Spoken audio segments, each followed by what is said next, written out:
Hello loves, it's Josie, and this video is about why doing the inner work is so important. You can call it inner work, you can call it shadow work, you can call it self-reflection, whatever it is that happens when you get with yourself. When you stop looking at everybody else and when you stop looking at all of your circumstances happening around you and you come to yourself and you work things out, you have those conversations with yourself, with nobody else involved, with nothing else involved, okay?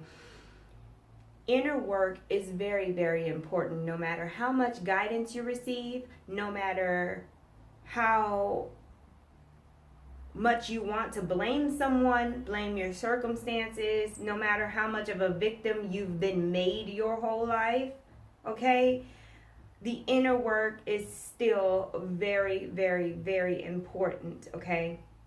And it doesn't look pretty sometimes, okay? Sometimes what Spirit will do is move people out of your life. That way you can't hold on to them anymore. You can't be codependent.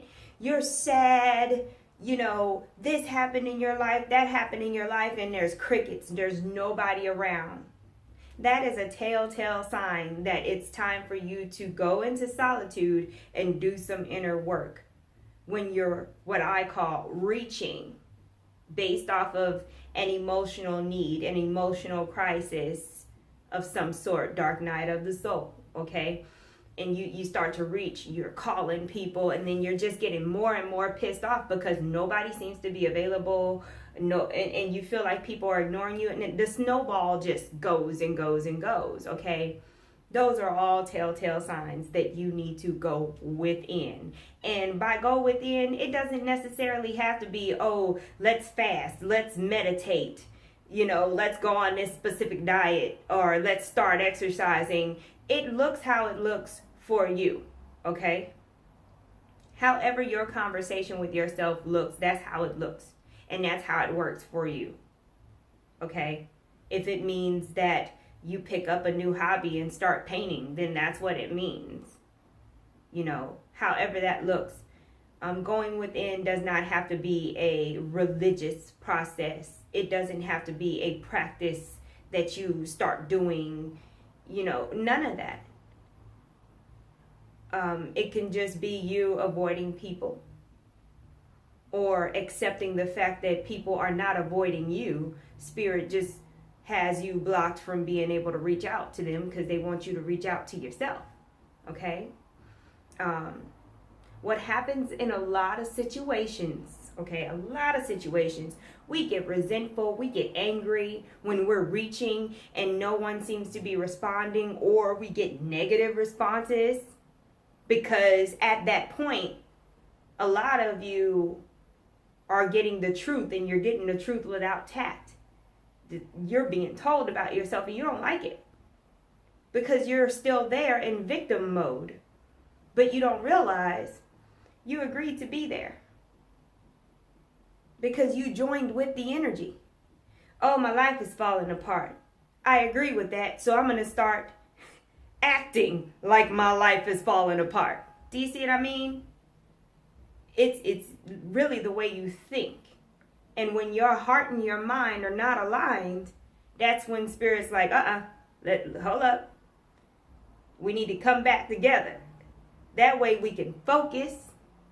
That way we can create, be the creator that we are. Because we can't create with our heart and mind out of whack. You need the emotions, and then you need the logic to manifest on the physical plane. So it's very important to go within and get with yourself, okay? We're not even going to deal with the people who are telling you the truth about yourself and you're not liking it. How about when you tell yourself the truth, okay? I don't know what's worse, hearing the truth from somebody else about myself or hearing it from myself. Because when you say it yourself, when you finally surrender and say, I might be a little resentful. Oh, I might actually still be angry about that thing that happened 10 years ago. When you surrender, you know you've surrendered. You know, when somebody else is saying it, there's still a chance that that's a lie because you would have to agree with it. But when you're the one telling yourself the truth, that there's nowhere else to go, there's nobody to point at. And you can, just like with anybody else, you can fight with yourself between truth and lies too. You know, oh my God, you know, I'm just so tired of people stepping all over me. This is an example. You're so tired of people stepping all over you, and oh my God, woe is me. This is the conversation you're having with yourself, okay? You're telling yourself that you're a victim, and you're telling yourself you're tired, okay? You're telling yourself that you're a target, all kind of stuff that you're telling yourself. And then what happens is you actually become a victim. You become more of a target. All of this stuff just keeps happening. And when you've had enough, you surrender and you go within and you're like, okay, maybe I should have worked harder. Maybe I shouldn't have given up on this. Or maybe I saw this a different way than I should have. You know, maybe this was possible and I just did not believe in it enough. Whatever the case may be. A lot of going within is simply surrendering to your own personal truth. Not everybody's truth around you, not the truth of the situations around you. It's a surrender process. We don't like to surrender. We don't like to let go of nothing. We want to hold on. And when we're anxious, when we're sad, when we're going through, we want to hold on. It's like instinct. If you're falling out of a tree, you're not just going to be all relaxed and be like, yes, I'm falling. No, you're going to be trying to grab, reach. You're going to try to break your fall. This is where you have to go within. Okay, you got to go within and trust that you will catch yourself. Yes, I said it. Trust that you will catch yourself. Just like those trust falls that people do when they get in these focus groups and they go to the motivational speakers and things like that. You have to do that with yourself. Okay? It's a realization process. It's a truth process. It's a surrender process. And it doesn't always look pretty. It's not always positive. That's another thing. When people do go within, we try to, oh, I'm okay, I'm good. No, be honest, not only with yourself, but with others. When they say, hey, how you been? I have not been well. I just realized that I'm an asshole. And I don't like that. So I'm working on changing that because I didn't see it, but now I see it now. You know what I mean? Be honest when people ask you how you are. Don't be like, oh, you know, don't put one thing out and then you're going through hell in actuality. Don't do that because it's part of your process. You got to undo in order to come back together. Okay? It's very, very important to go within and be honest with yourself, okay, and be honest with others about your process. Hey, I'm not fooling with nobody right now. I'm getting myself right. I'm getting my shit together, okay? Whoever can't respect that process when you're not talking to people or if you're off social media, they probably don't need to be in your life. And that's, again, spirit showing you who needs to be around and who doesn't. Especially during your times of evolution, during your times of soul growth. Sometimes we just out-evolve people. Again, we come back to the subject of letting go, surrender, realization, truth, okay? So it's very, very important, loves, that you do the work and you not expect psychic readers to do the work for you. Your mom to do the work for you, counselors to do the work for you. If you're out there going for advice, if you're searching and researching for solutions and you're all up in your head, trying to figure out what you should do or what you're supposed to be doing, looking for guidance, and forgetting about where your passion is, what you love, what makes you feel good, what matters to you, you're going to stay jacked up in the head. They both have to go together. And there's a lot of patience in this process.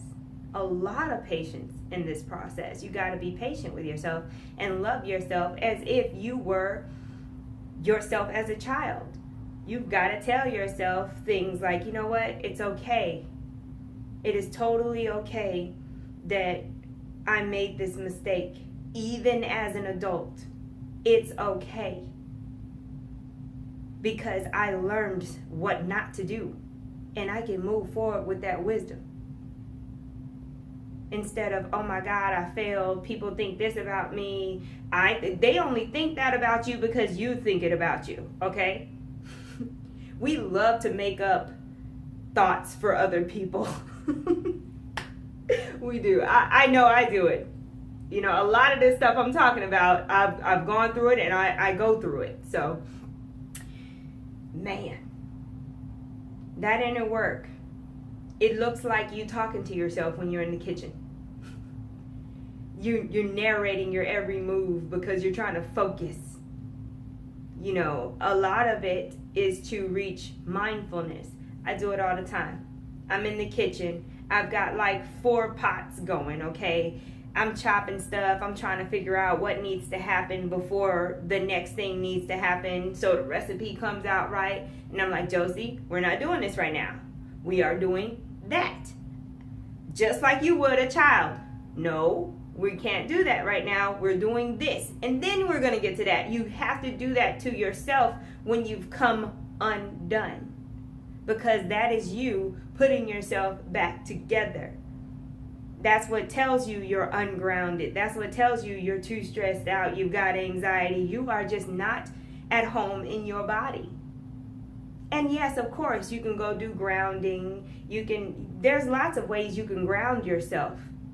But don't forget about that truth. You can meditate all you want to. You can go out there and ground all you want to.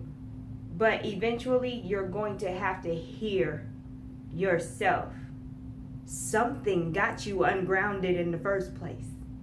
So you're going to have to face that fear. You're going to have to face that situation.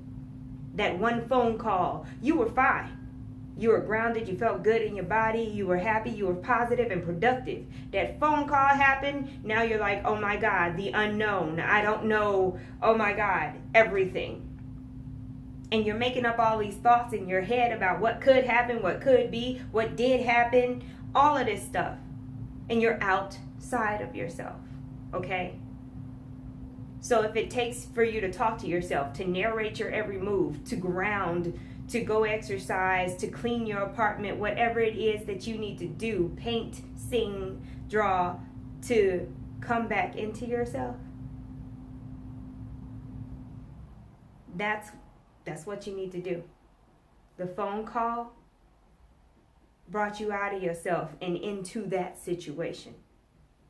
But doing what you love, taking care of yourself, being passionate about something that matters to you, grounding, whatever these activities are, what they do is they take you back out that situation and they put you back where you belong, which is in yourself. You're like, okay, I'm back now. I have my head on straight. Now let's get these solutions and make something happen. You see what I mean? So the inner work is very, very important, loves. I hope this video helped you. And if it did, please comment below with your experiences. And I thank you so much for watching. Please like, share, and subscribe.